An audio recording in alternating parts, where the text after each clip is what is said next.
It's strange how silence can grow louder than words. When Evelyn Carter looked across the dinner table that evening, she saw her husband's face lit only by the blue glow of his laptop. Mark barely noticed that her plate was still untouched. He typed, nodded absently at something on the screen, and muttered that he had another meeting in the morning. For months now, their conversations had shrunk to small, practical phrases: bills, errands, the dog's vet appointment. The laughter that once filled their apartment had become a faint memory, like a song she used to love but hadn't heard in years. Evelyn wasn't the kind of woman who believed in fairy tale romance. She was practical, a designer who ran a small studio that created product packaging for new brands. But practicality doesn't silence the heart. Lately, she felt a quiet ache that work couldn't cure, a longing to be seen again, to be understood without having to explain herself. The studio had been struggling. 2 major clients had withdrawn, and she was barely breaking even. One Friday morning, her assistant brought in a message: a businessman named David Okoro wanted to discuss a collaboration. His company imported organic goods from West Africa and needed a rebrand for their upcoming expansion into the US market. The email was polite, clear, and professional. Something about the tone, confident yet humble, made her curious. When he arrived, she noticed his calm presence before anything else. David was tall, soft-spoken, with a quiet assurance that made people lower their voices around him. He listened more than he talked, and when he did speak, his words carried thoughtfulness. As he explained his company's vision, building fair partnerships between African farmers and American retailers, Evelyn felt a spark of energy she hadn't felt in months. This was the kind of project she loved: creative, meaningful, full of purpose. By the end of that first meeting, they had outlined an entire campaign. David suggested they work closely together as business partners for the launch phase, combining his market knowledge with her design expertise. The deal was fair, transparent, and exactly what she needed to keep her studio alive. She agreed without hesitation. In the following weeks, they met almost daily. They reviewed color palettes, product samples, slogans, and marketing timelines. Evelyn admired the way David approached every challenge with calm focus. When problems arose, shipping delays, supplier confusion, he never raised his voice. "There's always a way forward," he would say, smiling. That phrase began echoing in her mind. At home, things remained distant. Mark was still buried in his work at the finance firm. When he came home, his mind was elsewhere. Once, when Evelyn told him she'd found a new partner and that things might finally turn around, he just said, "That's great, Ev," without even looking up from his phone. The words felt hollow. She went to bed early that night, lying awake as the city hummed outside their window. One evening, Evelyn met her best friend Clara Miles for coffee. Clara had known her since college, the kind of friend who could read her eyes before her words. "You seem lighter lately," Clara said, stirring her latte. "What's changed?" Evelyn hesitated. "I started working with someone new. He's different. Professional, kind. He actually listens." Clara smiled knowingly but kept her tone gentle. "That's good. Just remember, Ev, when someone listens after a long silence, it can sound like music. Don't mistake it for more than it is." Evelyn nodded, brushing it off, but the warning lingered. Weeks passed, and the project began to bloom. Orders increased, designs were approved, and the client feedback was glowing. David often stayed after hours to finalize details, while Evelyn brewed coffee and adjusted layouts. Their teamwork was effortless, almost wordless at times. When one of them lost focus, the other filled the silence with reassurance. It felt like rhythm, steady, comforting, safe. One Thursday evening, heavy rain lashed against the office windows. Most of the staff had gone home early. Evelyn and David stayed behind to prepare a presentation for a major investor. Outside, the streets gleamed with reflections of red taillights. Inside, only the soft hum of the computer and the clinking of coffee cups broke the quiet, long night. David said, leaning back in his chair. "But we're close." Evelyn smiled faintly. "It's worth it. This could be the turning point." He nodded. "You've built something real here, Evelyn. Don't forget that." She turned to face him, caught off guard by the sincerity in his voice. There was no hidden meaning, no flirtation, just genuine respect. Yet something in her chest shifted slightly, an awareness she hadn't felt in a long time. the clock ticked past 10, then 11. They continued revising slides, side by side. The sound of rain softened, and the city outside seemed to fall asleep. Evelyn felt oddly peaceful, yet a whisper of guilt crept in. She thought of Mark, probably asleep at home, unaware of how this quiet moment meant more to her than any dinner they'd shared in months. When she finally saved the last file, exhaustion washed over her. "We did it," she said, stretching. David smiled. "You should head home. You've earned some rest." She hesitated, looking at the glowing screen. "Maybe a few more edits," he interrupted gently. "Sometimes you have to stop before the work starts owning you." She laughed softly. "You sound like my conscience." "Maybe I am," he replied with a grin. That brief exchange lingered as she packed her things. The warmth of the office lights, the soft rain outside, the echo of his calm voice, all of it wrapped around her like a quiet secret. It wasn't love, not yet. It was something subtler, recognition, a reminder that she was still capable of feeling alive. As she stepped into the hallway, she glanced back. David was still at his desk, reviewing notes, unaware of her gaze. For a second, she wanted to thank him, for the project, for believing in her, but words felt unnecessary. She simply nodded to herself and walked out. Driving home through the wet streets, Evelyn replayed the night in her mind. The conversation, the laughter, the comfortable silence, it all seemed harmless. Yet beneath that calm surface, she sensed a line she didn't want to cross. A quiet thought whispered, it was just business, until that one night when we worked longer than we should have. She didn't yet know what that night would come to mean, or how it would test everything she believed about love, loyalty, and herself. But something had begun, a shift so small it could almost be ignored, yet powerful enough to change the course of her life. The rain had returned a week later, just as it had that night. The city seemed to breathe in rhythm with the downpour, steady, tired, and restless. Evelyn sat at her office desk, surrounded by half-empty coffee cups and stacks of printouts. The presentation was tomorrow, and everything depended on it. David was running late from a supplier meeting, and the storm outside was worsening. When he finally arrived, drenched but smiling, she couldn't help but laugh. "You look like you walked through a river," she said, handing him a towel from the cabinet. "Pretty much," he replied, shaking the rain from his jacket. "Traffic's a nightmare, but I got the samples." They worked in companionable silence for a while, the kind that doesn't feel heavy. The lights flickered once, then steadied. The rain became a background rhythm, a heartbeat beneath the ticking clock. Every so often, Evelyn looked up from her screen and caught David's focused expression, the furrowed brow, the quiet persistence. He had a presence that steadied her, like calm water beside fire. Around 9, they decided to take a short break. Evelyn brewed coffee in the small kitchenette while David opened the window slightly to let in the cool air. The scent of wet earth filled the room. "You ever think about how strange it is?" he asked suddenly. "What's that?" "How we spend our lives chasing things, deadlines, success, approval, and forget to notice when something meaningful is right in front of us." Evelyn leaned against the counter, coffee cup warming her hands.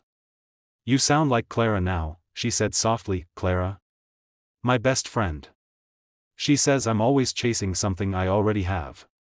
A husband, a home, a life most people would want, and yet," her voice faded. David turned slightly, studying her face with quiet empathy.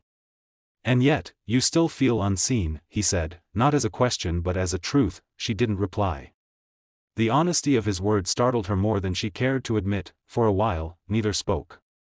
The office lights hummed, the rain whispered, and the city outside blurred into soft gold reflections. Evelyn sat back down at her desk, trying to focus on the design layout, but her thoughts drifted. She wasn't used to someone understanding her silence so easily. David broke the quiet. "You've built something impressive here, Evelyn. Not everyone would have survived the kind of setbacks you faced." She smiled faintly. "Sometimes I wonder if I actually did survive. Maybe I just kept going. That's what surviving is," he said gently. She looked at him, and for a fleeting moment, their eyes met longer than they should have. It wasn't romantic, not really. It was recognition, the kind that passes between two people who've both carried loneliness quietly for too long. The air seemed to tighten, and Evelyn felt her heart stumble in her chest. She quickly looked away. "We should get back to the presentation," she murmured. "Of course," he replied, his tone respectful, but something unspoken lingered. Hours slipped by. Midnight came and went. They were nearly finished when the power flickered again, plunging the room into half-darkness. The only light came from the soft glow of the computer screens. Evelyn's hand brushed against David's as they reached for the same pen on the desk. It was accidental, nothing more, but the brief contact sent a quiet shiver through her. She froze. David moved his hand back immediately. "Sorry," he said quietly. She shook her head. "No, it's okay." But her voice betrayed her, too soft, too uncertain that he turned to her fully, his expression serious but kind.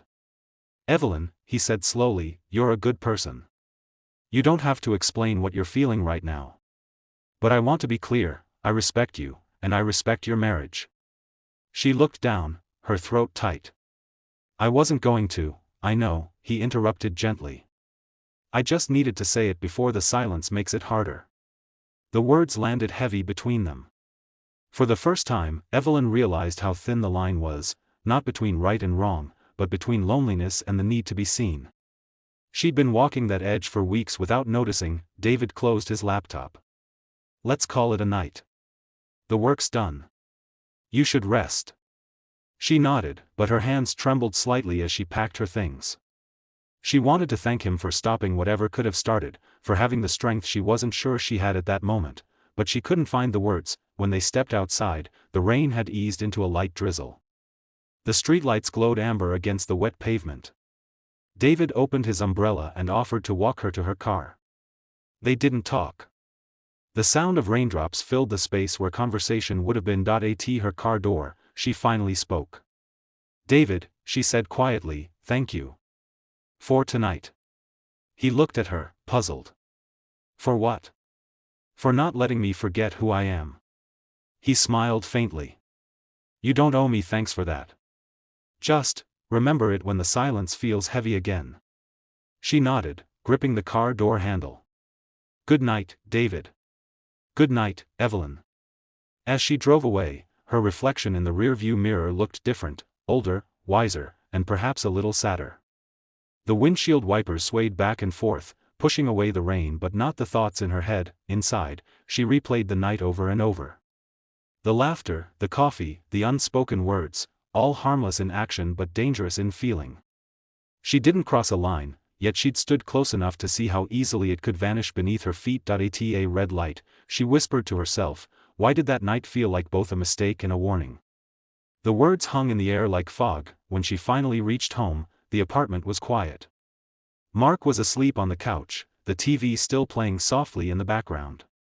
She stood there for a long moment, watching him, his familiar face, the life they'd built together, the promises they'd made. Guilt washed over her, not because of what happened, but because of what almost did. She turned off the TV, covered him with a blanket, and went to their bedroom. The storm outside had faded into a soft drizzle, like the world was tired too. Lying in bed, Evelyn stared at the ceiling, listening to the rhythmic tap of rain against the window. Her mind wandered back to David's words, "You're a good person. Don't let loneliness rewrite your values." She closed her eyes, tears pricking at the corners. It wasn't desire that haunted her, it was the realization of how fragile loyalty could be when love is left unattended. And so, that night, in the quiet of her home, Evelyn made a silent promise to herself, to find her way back before it was too late. Morning light filtered weakly through the curtains, soft and golden, as if the world was trying to make peace with itself after the storm. Evelyn sat on the edge of the bed, her thoughts heavy but clear. She hadn't really slept. The events of the night kept circling in her mind like an unfinished sentence. Nothing wrong had happened, not really, yet her heart felt like it carried a secret too delicate to name. Down the hall, she heard the sound of the coffee machine sputtering. Mark was awake. That was unusual for a Saturday. She took a deep breath, smoothed her hair, and walked to the kitchen. He looked up as she entered. For once, his laptop was nowhere in sight. "Morning," he said, cautiously. "Morning," she replied, her voice low. They stood there in silence, the smell of coffee filling the room. Finally, Mark gestured for her to sit. "I feel like I haven't really seen you in months," he said quietly. "And last night, when I woke up and you weren't home yet, I realized how far apart we've drifted." His tone wasn't accusing, it was weary, honest. Evelyn's chest tightened. She sat down opposite him. I know, she said.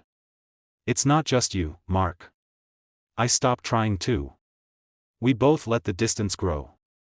He nodded slowly, rubbing the back of his neck. Work's been a mess. I thought if I just kept pushing, things would get better. But I guess I forgot about everything else. She looked at him then, really looked, the tired eyes, the lines that hadn't been there a year ago. This was the man she'd promised her life to. Somewhere along the way, she'd let loneliness convince her that he no longer cared. But he was just human, stumbling under the same weight she was. I almost made a mistake, she said softly. Mark froze, his brow furrowing slightly. What do you mean? Evelyn hesitated. The truth trembled on her lips, but she knew this wasn't about confession for relief, it was about honesty for healing. There's a man I've been working with. David. He's been nothing but respectful, but I realized last night how easy it is to confuse being understood with being loved. Nothing happened, but it scared me how close I came to forgetting who I am. The words hung between them. Mark didn't respond immediately. He looked down at his hands, then back at her. His voice, when it came, was quiet. Thank you for telling me. That must have been hard. It was, she whispered. Because I don't want us to keep losing each other like this. I miss what we were. He sighed, his shoulders slumping. So do I. For a moment, the kitchen was utterly still. Then, Mark reached across the table, resting his hand over hers. Maybe we can start over, he said. No big promises, no pretending things are perfect, just start again. Evelyn's eyes filled with tears, but this time they didn't feel heavy. She nodded, smiling faintly through them. I'd like that. Later that day, she called David. The project had officially ended with success, the investors had approved everything, and the launch was set for the next quarter. His voice was warm, professional as always. Congratulations, he said. You pulled it off beautifully. We pulled it off, she corrected. Thank you, David. For everything, for the project, for your honesty. He was silent for a second. I just hope you're okay. I am, she said sincerely. Last night made me realize a lot of things. I'm grateful for how you handled it. He chuckled softly. Sometimes walking away takes more strength than staying. Yeah, she murmured. It does. When they hung up, Evelyn sat quietly for a while, staring at her reflection in the office window. The city moved steadily outside, cars, people, life, indifferent to her small storm of emotions. But inside, something had shifted. There was peace where there used to be confusion. That evening, she and Mark cooked dinner together for the first time in months. It wasn't perfect, the pasta overcooked, the sauce was too salty, but they laughed anyway. The kind of laughter that feels like returning home after being lost too long. Afterward, they sat on the balcony with cups of tea, watching the last traces of sunset fade behind the buildings. Mark reached for her hand. You know, he said, I used to think love just lasted on its own. But maybe it needs tending, like everything else. Evelyn smiled. Maybe that's the only way it lasts. He squeezed her hand gently. Let's not forget again. The city lights flickered on, one by one, until the world below looked like a sea of quiet stars. Evelyn leaned back, her heart calm. She thought about everything that had brought her to this moment, the silence, the distance, the temptation, and finally, the choice. She realized that loyalty isn't about never feeling lost. It's about finding your way back, again and again, to the promises that matter most. Days turned into weeks, and the project with David concluded successfully. His company's rebranding was praised in trade magazines. Evelyn's studio began attracting new clients. Once, she came across his thank you email, simple, respectful, ending with the words, I hope you keep shining where you belong. She smiled and archived it without replying. Some stories, she realized, were meant to end quietly. One Sunday morning, Clara came by with croissants. So, she said playfully, you look happier. What happened to the mysterious business partner? Evelyn laughed. He was exactly what I needed at the time, a reminder, not a replacement. Clara raised an eyebrow. That sounds like a story worth telling. Maybe someday, Evelyn replied, sipping her coffee. But for now, I'm just living the ending. That night, as she closed her eyes beside Mark, Evelyn felt a calm she hadn't known in a long while. Not the thrill of something new, but the steady warmth of something repaired. Love, she realized, doesn't always shout to be heard. Sometimes it just waits, quietly, for us to listen again. The wind outside rustled the curtains, carrying the faint scent of rain, the same rain that had once accompanied her confusion, now whispering peace. In her mind, she repeated the lesson that had taken her so long to learn: temptation will always find us. But what we choose, that's what defines who we are. And with that, Evelyn drifted into sleep, finally free from the weight of almost.